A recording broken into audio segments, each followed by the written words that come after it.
These are 5 things you need to know before traveling to New York. My credentials are that I grew up in Manhattan and I deal with tourists all year round. Number 1, let's talk about safety. I feel like a lot of people talk about safety on social media, and while yes, it's a big city, there's definitely crime. As long as you're vigilant, paying attention to your surroundings, you might come across some questionable people, but overall you will be okay. Honestly, the more scared you look, the more they're going to want to bother you. Number 2 is transportation. If you're scared to take the subway, don't come to New York. Honestly, you will spend so much money on Ubers. New York is also just such a walkable city, but honestly, walking New York is my daily exercise and it should be yours too. But also don't sleep on transportation options like the ferry. Basically, you can get a cruise all around the city for $4. Also, the bus and city bike if you know how to bike. The other day I was going to work and I saw people waiting online to buy a MetroCard, and I hope everyone here knows you could just tap to pay.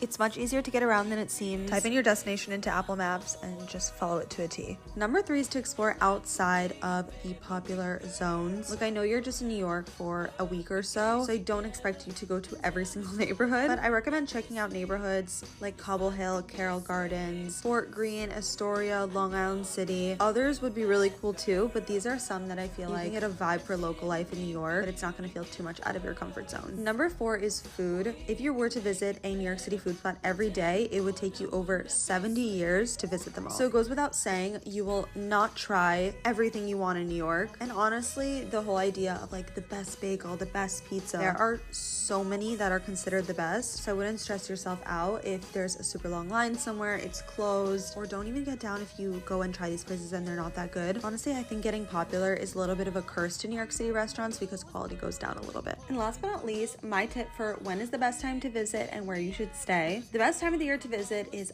by far either the spring or the autumn. Of course, Christmas season is beautiful, and if that's what you're into, then come then. But if you want that quintessential New York vibe, autumn is just too good. And then the spring as well, although it might have some spring showers, everyone is just in the best mood. A lot of people recommend summer, but it is so hot here, unbearable. I don't recommend coming. And where you should stay, I personally love the East Village. I recently stayed at the Standard. It's so nice. I just feel like the East Village has so much to offer on its own, but it's also close to so many great neighborhoods, close to transportation. But I also wouldn't hate on you if you stayed in Midtown. It's central, it's convenient, it's not the cutest, but it does what it needs to do. Let me know if you have any questions about traveling to New York. I recently did a video on how to spend a week here, a day-by-day breakdown. I will put that video in the caption to help you with some recommendations. I hope you enjoy your trip to New York.